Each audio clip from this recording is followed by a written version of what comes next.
आज की ये कहानी है सिख गुरु तेग बहादुर की।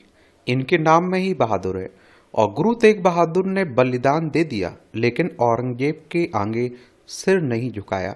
इनके बारे में बात करते हैं। ये औरंगजेब आप लोगों को दिखाई दे रहा होगा।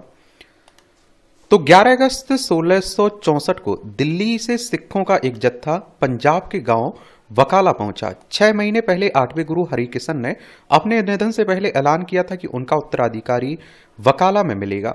बकाला में सिखों की खास सभा बुलाकर तेग बहादुर को गुरु की गद्दी देने का ऐलान किया गया। एक पारंपरिक समारोह में गुरुदित्ता रंधावा ने गुरु के माथे पर केसर तिलक लगाकर उन्हें एक नारियल और 5 पैसे भेंट करके उन्हें गुरु की गद्दी पर बैठाया। शुरू में गुरु तेग बहादुर उन लोगों में से नहीं थे जो बहुत मुखर रहे हों।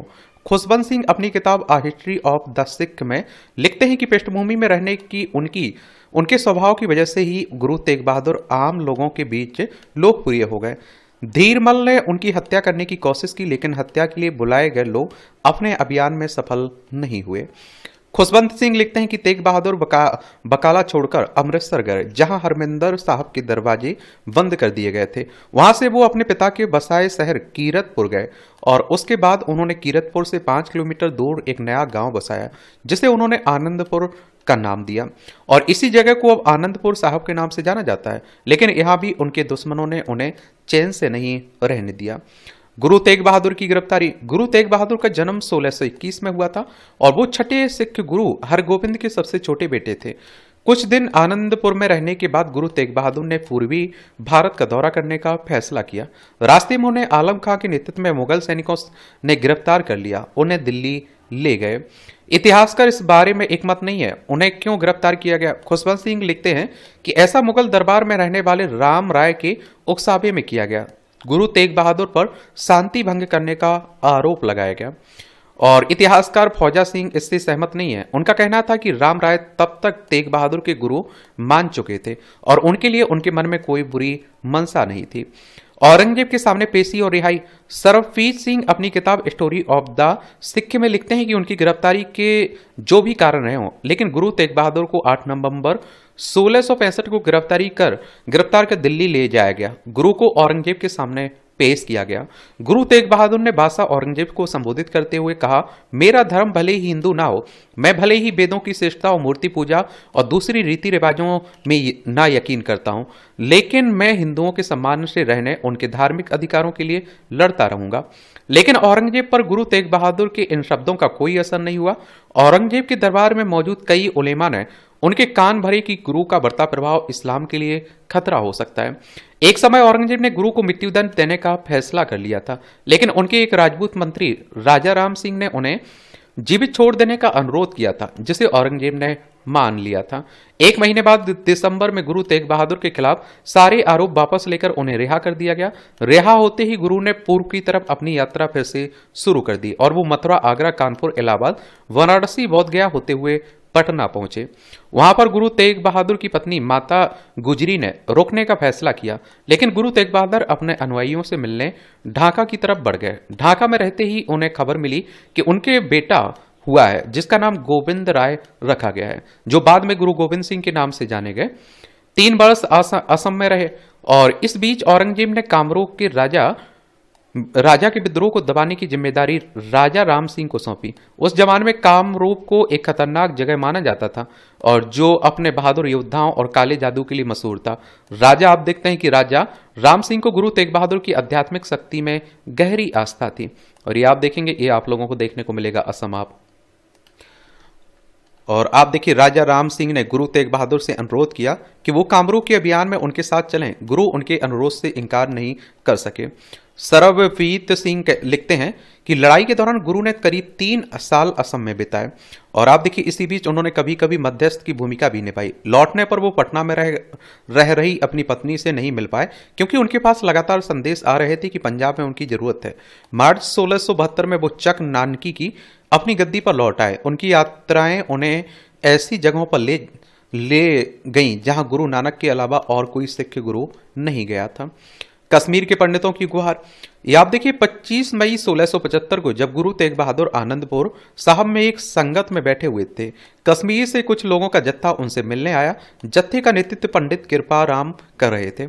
उन्होंने हाथ जोड़कर गुरु से कहा कि हजारों साल से चले आ रहे उनके पुरखों का धर्म खतरे में है। औरंगजेब का प्रतिनिधित्व कर रहे कश्मीर के गवर्नर इफ्तेखार खान ने हुक्म दिया कि वो इस्लाम धर्म स्वीकार कर लें, वरना उन्हें मौत के घाट उतार दिया जाएगा। कृपाराम की गुहार पर गुरु तेग बहादुर ने तुरंत कोई जवाब नहीं दिया, लेकिन उनकी व्यथा सुनकर उनका दिल पसीज गया। हरि राम गुप्त गुरु तेग बहादुर की जीवनी में लिखते हैं कि गुरु कश्मीर से आए ब्राह्मणों से कहा कि वो बादशाह के प्रतिनिधियों से कहें कि अगर गुरु तेग बहादुर ने इस्लाम कबूल कर लिया तो वो भी अपना धर्म बदल लेंगे। हरिराम गुप्त लिखते हैं कि औरंगजेब इस बात से आपत्ति थी कि सारे सिख लोग गुरु को सच्चा बादशाह कहकर पुकारते थे। औरंगजेब ने इसका ये अर्थ लगाया कि गुरु ये प्रचारित करना चाहते हैं कि वो सच्चे बादशाह हैं और भारत का शासक नकली बादशाह है। औरंगजेब को गुरु के नाम में बहादुर लगाया जाना भी अखर रहा था, क्योंकि ये नाम मुगल दरबार में मौजूद गणमान्य लोगों को खिताब के तौर पर दिया जाता था। औरंगजेब ने आदेश दिया कि गुरु तेग बहादुर को दिल्ली में उनके सामने पेश किया जाए, उन्हें इस्लाम स्वीकार करने के लिए मजबूर किया जाए, वरना उनको अपने जीवन से हाथ धोना पड़ेगा। गुरु तेग बहादुर से सवाल जवाब। गुरु तेग बहादुर ने अपने परिवार और साथियों से विदा ली और घोषणा की कि उनके बाद उनके बेटे गोविंद राय को अगला गुरु बनाया जाए। और 11 जुलाई 1675 को गुरु तेग बहादुर अपने 5 अनुयायियों में भाई मती दास, उनके छोटे भाई सती दास, भाई दयाला, भाई जेता, भाई उदय के साथ दिल्ली के लिए रवाना हुए। थोड़ी दूर चलने के बाद उन्होंने आगे की खबर लेने के लिए भाई उदर और भाई जेता को दिल्ली के लिए रवाना कर दिया। और एक दिन बाद ही उन्हें रोपड़ थाने के हाकिम मिर्जा नूर मोहम्मद खान ने मलिकपुर के रंगारन गांव में गिरफ्तार कर लिया। रोपड़ से गुरु उनके 3 साथियों को भारी पहरे के बीच सरहिंद ले जाया गया और उसके बाद उन्हें दिल्ली के चांदनी चौक थाने में भेज दिया गया। कैद के इन 4 महीनों में गुरु और उनके तीनों साथियों को काफी यातनाएं दी गईं।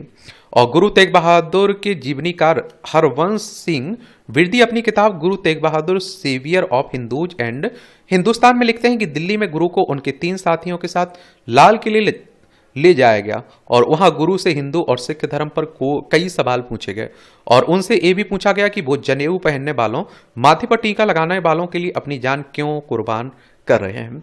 गुरु का जवाब था कि हिंदू कमजोर पड़ गए, इसलिए वो नानक के दरबार में शरण लेने आए। अगर मुसलमानों ने भी उनसे इस तरह शरण मांगी होती तो उन्होंने उनके लिए भी अपनी जान कुर्बान कर दी होती।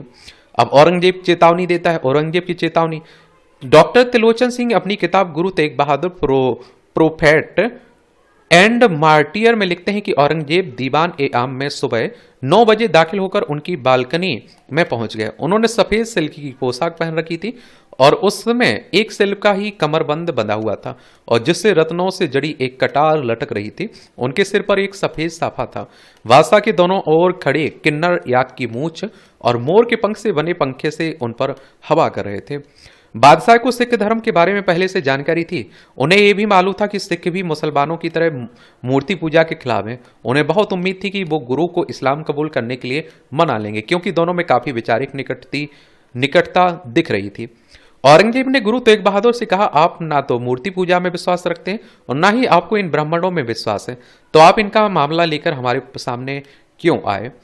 और गुरु तेग बहादुर औरंगजेब को समझा पाने में नाकाम रहे। अंत में दरबार की तरफ से साफ साफ कहा गया कि वो इस्लाम कबूल कर लें या फिर मरने के लिए तैयार हैं। तो गुरु तेग बहादुर को एक लोहे के पिंजरे में डालकर जंजीरों से जकड़ दिया गया और औरंगजेब ने गुरु के पास कई संदेश भेजे, लेकिन गुरु अपनी बात पर अड़े रहे। एक दिन जेल के प्रमुख ने गुरु से कहा, वासा चाहते हैं कि आप इस्लाम धर्म मान लें। अगर आपके पास आपके लिए ऐसा करना मुमकिन नहीं हो तो कुछ चमत्कार दिखाइए और जिससे उन्हें यह अंदाजा हो जाए कि आप एक पवित्र पुरुष हैं। और मैंने कहा ना कि देखिए, जो जल्दी समझौता कर लेता है उसे इतिहास माफ भी नहीं करता है और इतिहास आप देखते हैं कि याद भी नहीं रखता है। समझ रहे आप लोग। हरवंश सिंह विरदी लिखते हैं कि गुरु ने जवाब दिया, मेरे दोस्त, चमत्कार का अर्थ होता है ईश्वर की मेहरबानी और एहसान। वो दुनिया के सामने जादूगरी दिखाने की इजाजत नहीं देता। उनकी कृपा का गलत इस्तेमाल करने से वो नाराज हो जाएंगे। मुझे चमत्कार दिखाने की जरूरत नहीं है, क्योंकि हर रोज हमारे सामने चमत्कार हो रहे हैं। क्या ये चमत्कार नहीं है कि बादशाह दूसरों को तो मौत की सजा दे रहा है, लेकिन उसे इस बात का अंदाजा नहीं है कि एक दिन उसे भी मरना है। 3 साथियों की हत्या। जब दिख गया कि गुरु तेग बहादुर अपने विचार नहीं बदलेंगे तो उनके साथियों को उनकी आंखों के सामने ही पिदाड़ित किया गया। हरिराम गुप्ता गुरु तेग बहादुर की जीवनी में लिखते हैं कि चांदनी चौक में जहां आज कोतवाली है उसके सामने फब्बारी के पास भाई मतीदास के को आरे से काट डाला गया। उन्होंने इस जुल्म का मुकाबला शांति और बहादुरी से किया और जिसका जिक्र सिखों के दैनिक अरदास में भी किया जाता है। भाई मतीदास ने अपनी बारी आने से पहले हाथ जोड़कर ये दृश्य देख रहे गुरु को आशीर्वाद लिया और सतीदास को खोलते हुए तेल में जिंदा डाल दिया गया और दयाला के जिस्म के चारों तरफ रुई लपेटकर पहले उन्हें एक खंभे में से बांधा गया, फिर उसमें आग लगा दी गई। वहां बहुत बड़ी भीड़ ये सब देख रही थी। ये सब गुरु तेग बहादुर की आंखों के सामने हो रहा था। वो लगातार वाहे गुरु का जाप कर रहे थे और आप देखिए वहां मौजूद गुरु के एक और शिष्य जैतादास ने रात में मारे गए लोगों के पार्थिव शरीर को पास बह रही जमुना नदी में बहा दिया। तेग बहादुर का अंतिम दिन और जिस दिन उन्हें मौत की सजा दी जानी थी, गुरु तेग बहादुर जल्दी सोकर उठे। उन्होंने कोतवाली के पास एक कुएं पर स्नान किया और प्रार्थना की। 11 बजे जब उनकी मौत की सजा देने वाली जगह पर ले जाया गया तो काजी अब्दुल वहाब बोरा ने उन्हें फतवा पढ़कर सुनाया और जल्लाद जलाउद्दीन उनके सामने नंगी तलवार लेकर खड़ा हो गया और उस समय आसमान में बादल आ गए और वहां मौजूद पित्यदर्शी रोने लगे। गुरु तेग बहादुर ने अपने दोनों हाथ उठाकर उन्हें आशीर्वाद दिया। जैसे ही जलालुद्दीन ने गुरु तेग बहादुर का सिर धड़ से अलग किया, भीड़ में सन्नाटा छा गया और जिस स्थान पर गुरु तेग बहादुर की शहादत हुई थी उसी स्थान पर बाद में शीसगंज गुरुद्वारा बनाया गया। और आप देखिए गुरु के शिष्य जैतादास उनके कटे हुए शीश को दिल्ली से 340 किलोमीटर दूर आनंदपुर ले जाकर उनके 9 वर्ष के बेटे गुरु गोविंद राय को दिया। और आनंदपुर आप देखते हैं कि साहब में शीशगंज गुरुद्वारा उस स्थान पर बनवाया गया जहां गुरु तेग बहादुर के कटे हुए शीश को सम्मानपूर्वक दफनाया गया था। और एक और व्यक्ति लखी शाह ने कोतवाली से 8 किलोमीटर दूर रकाबगंज में गुरु तेग बहादुर के पार्थिव शरीर की अंत्येष्टि की। उसी स्थान पर उनकी यादों में एक गुरुद्वारा भी बनाया गया। मुगलों के पतन की शुरुआत। गुरु तेग बहादुर के बलिदान के बाद बहुत से पंडितों ने सिख धर्म अपना लिया। कश्मीरी ब्राह्मणों का नेतृत्व करने वाले कृपाराम ने भी सिख धर्म अपना लिया।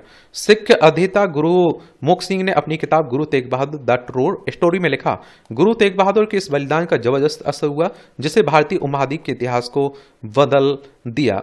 ये मानव इतिहास में मानव अधिकारों के लिए दी गई शहादत का सबसे बड़ा उदाहरण बन गया और यहीं से भारत में शक्तिशाली मुगल साम्राज्य के पतन की शुरुआत हुई। क्या हुई? शुरुआत हुई। और इस तरह से आप देखेंगे ये कहानी है किसकी? गुरु तेग बहादुर की बहादुरी की।